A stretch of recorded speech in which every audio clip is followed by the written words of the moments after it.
আসসালামু আলাইকুম। কালেমা তাইবা হইতে পড়া হইতেছে ১৬৯। হযরত আবু হুরায়রা রাদিয়াল্লাহু হইতে বর্ণিত আছে যে রাসূলুল্লাহ সাল্লাল্লাহু আলাইহি ওয়াসাল্লাম ইরশাদ করিয়াছেন, তোমাদের এই দুনিয়ার আগুন দোজখের আগুনের ৭০ ভাগের ১ ভাগ। আরজ করা হইল, ইয়া রাসূলুল্লাহ, এই দুনিয়ার আগুনই যথেষ্ট ছিল? তিনি ইরশাদ করিলেন, দোজখের আগুনকে দুনিয়ার আগুনের মোকাবেলায় ৬৯ স্তর বৃদ্ধি করা হইয়াছে। প্রত্যেক স্তরের তাপ দুনিয়ার আগুনের তাপের বরাবর। বুখারী ১৭০। হযরত আনাস ইবনে মালিক রাদিয়াল্লাহু হইতে বর্ণিত আছে যে রাসূলুল্লাহ সাল্লাল্লাহু আলাইহি ওয়াসাল্লাম ইরশাদ করিয়াছেন, কিয়ামতের দিন দোজখীদের মধ্য হইতে এমন এক ব্যক্তিকে উপস্থিত করা হইবে যে তাহার দুনিয়ার জীবন অত্যন্ত আরাম আয়েশের সহিত অতিবাহিত করিয়াছে। তাহাকে দোজখের আগুনে একটি ডুব দেখানো হইবে। অথবা তাহাকে জিজ্ঞাসা করা হইবে, আদমের সন্তান, তুমি কি কখনো কোনো ভালো অবস্থা দেখিয়াছ? আর তোমার ওপর কখনো কি কোনো আরাম আয়েশের সময় অতিবাহিত হইয়াছে? সে আল্লাহর কসম খাইয়া বলিবে, হে আমার রব, কখনোই না।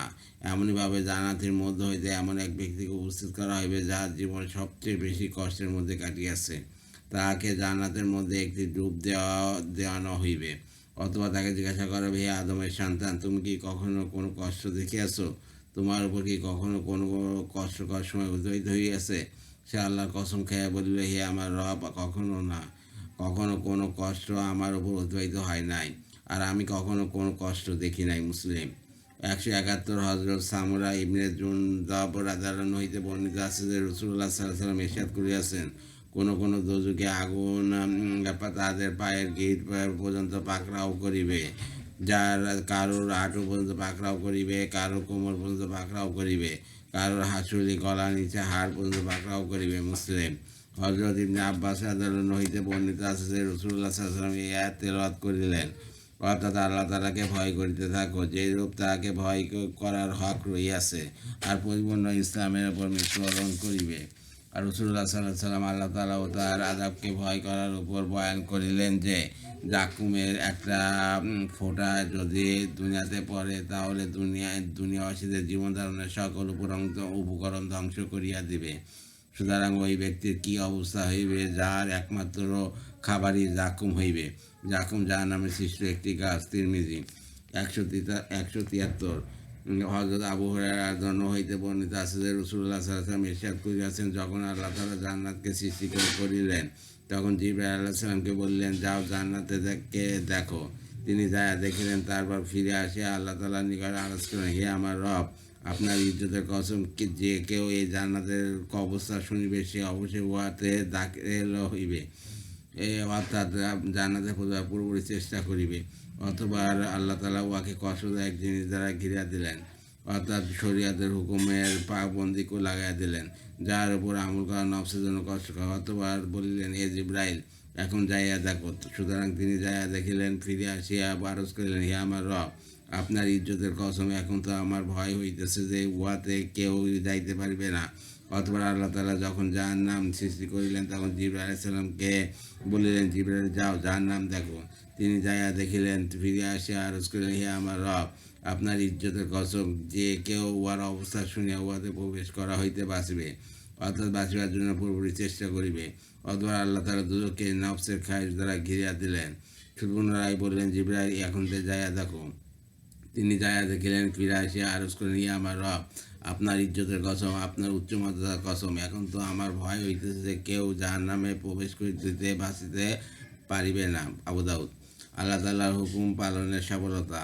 আল্লাহ তাআলার সুমহান সত্তা হইতে সরাসরি ফায়দা হাসিল করার জন্য দৃঢ়ভাবে এই কথা বিশ্বাস করা যে দুনিয়া আখিরাতের সর্বপ্রকার সফলতা আল্লাহ তাআলার যাবতীয় হুকুমকে হযরত মুহাম্মদ সাল্লাল্লাহু আলাইহি সাল্লামের তরিকায় পালন করার মধ্যে নিহিত রহিয়াছে। কোরআনের আয়াত। আল্লাহ তাআলা ইরশাদ, কোনো মোমেন পুরুষ ও মোমেন মহিলার জন্য এই সুযোগ নাই যে যখন আল্লাহ তাআলা এবং তাঁর রাসূল সাল্লাল্লাহু আলাইহি সাল্লাম কোনো কাজের হুকুম দিয়া দেন, তখন তাদের নিজেদের কাজের ব্যাপারে তাদের কোনো অধিকার বাকি থাকিবে, অর্থাৎ উহার অধিকার থাকে না যে সেই কাজ করিবে বা করিবে না, বরং কাজ করাই জরুরি। আর যে ব্যক্তি আল্লাহ তাআলা এবং তাঁর রাসূলুল্লাহ সাল্লাল্লাহু আলাইহি সাল্লামের নাফরমানি করিবে, সে নিঃসন্দেহে প্রকাশ্যে গোমরাহির মধ্যে লিপ্ত হইবে। সূরা আহজাব ৩৬। অপর এক জায়গায় ইরশাদ করেন, আর আমরা প্রত্যেক রসুলকে এই উদ্দেশ্যে পাঠিয়েছি যেন আল্লাহ তাআলার তৌফিকে সেই রসুলের আনুগত্য করা হয়। সূরা নিসা ৬৪। আল্লাহ তাআলা ইরশাদ আর রাসূল যা কিছু আমাদেরকে তোমাদেরকে দান করেন উহা গ্রহণ করো, আর যা কিছু তোমাদের হইতে নিষেধ করেন উহা হইতে বিরত থাকো, অর্থাৎ যাই হুকুম করেন তো উহা মানিয়া লও। সূরা হাসর ৭। আল্লাহ তাআলা ইরশাদ তোমাদের জন্য আর রাসূলুল্লাহ সাল্লাল্লাহু আলাইহি ওয়াসাল্লামের মধ্যে উত্তম আদর্শ রহিয়াছে, বিশেষ করিয়া ওই ব্যক্তির জন্য যে আল্লাহ তাআলার সহিত সাক্ষাৎ ও কিয়ামত আগমনের আশা রাখে এবং অধিক পরিমাণে আল্লাহ তাআলাকে স্মরণ করে। সূরা আহজাব ২১। এক জায়গায় ইরশাদ করেন, যে সমস্ত লোক আল্লাহ তাআলার আদেশের বিরোধিতা করে তাদের এই ব্যাপারে ভয় করা উচিত যে তাদের উপর কোনো বিবাদ আসিয়া পড়ে অথবা তাদের উপর কোনো যন্ত্রণাময় আযাব অবতীর্ণ হয়। সূরা নূর ৬৩। আল্লাহ তাআলা ইরশাদ, যে ব্যক্তি কোনো নেক কাজ করে, পুরুষ হোক অথবা মহিলা, যদি সে ঈমানদার হয় তবে আমরা তাহাকে অবশ্যই উত্তম জিন্দেগি যাপন করাইব, উহা দুনিয়াতে হইবে, আর আখিরাতে তাহাদের নেক আমলসমূহের বিনিময়ে তাহাদেরকে সওয়াব দান করিব। সূরা নাহাল ৯৭।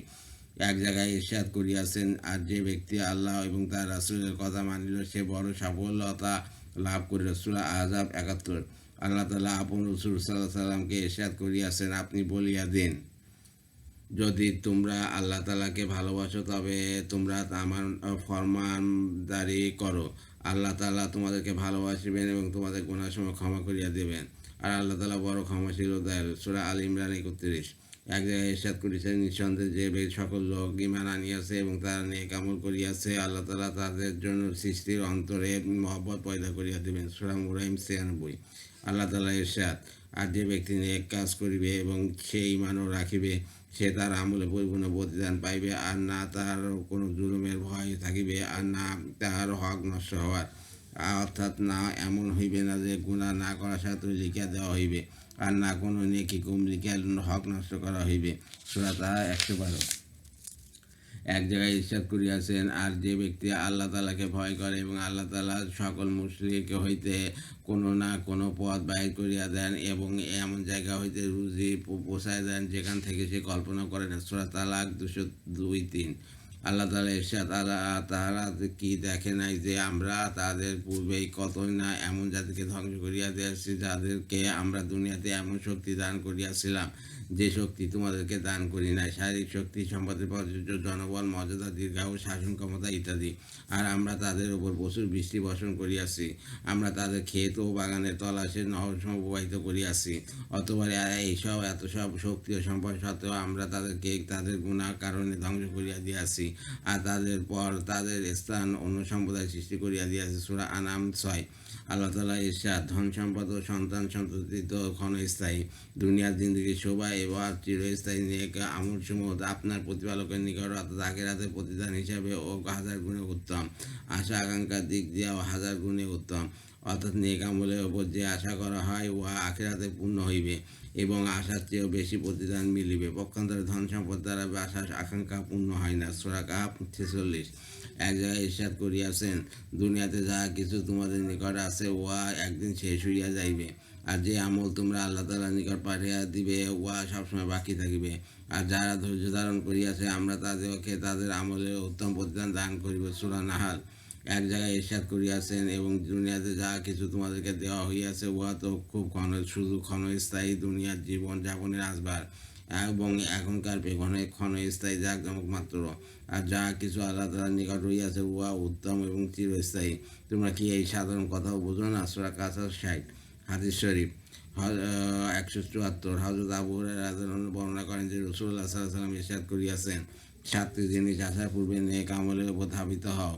তোমরা কি এমন অভাবের অপেক্ষায় আছো যা সব কিছু ভুলিয়া দেয়, আর এমন প্রাচুর্যের যার অবাধ্য বানাইয়া দেয়, অথবা এমন অসুস্থতা যা অকর্ম করিয়া দেয়, অথবা এমন বার্ধক্যের যা বিবেক বুদ্ধি ধ্বংস করিয়া দেয়, অথবা এমন মৃত্যু যাহা হঠাৎ আসিয়া যায়, কেননা কোনো তওবা করার সুযোগও মেলে না, অথবা দাজ্জালের আগমনে যা ভবিষ্যতে প্রভাব ভবিষ্যৎ মনুষ্যের নিকৃষ্ট মন্দ, অথবা কেয়ামতে তো কঠিন ও অত্যন্ত তিক্ত বিষয়। তিরমিজি।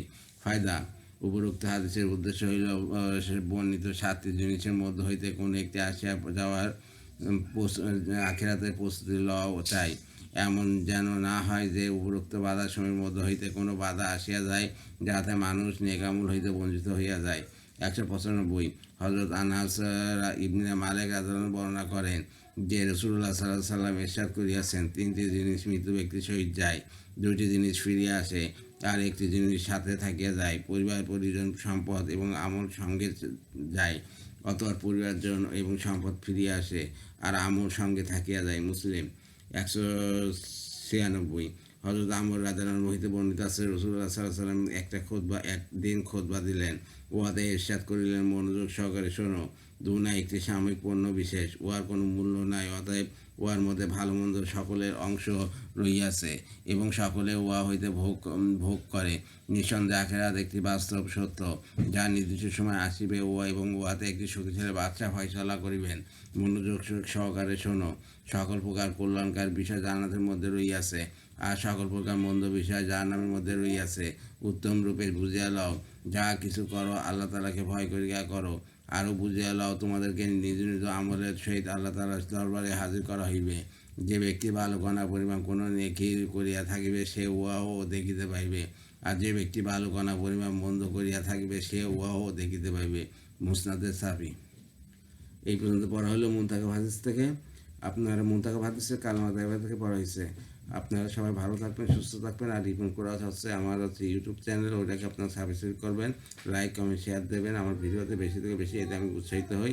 রিপোর্ট করা হচ্ছে আমার ফেসবুক পেজ, ওইটাকে আপনার ফলোতে রাখবেন। সাথে থাকুন, ভালো থাকবেন, সুস্থ থাকবেন, স্বাভাবিক থাকবেন, এই দোয়া করি। আল্লাহ হাফেজ।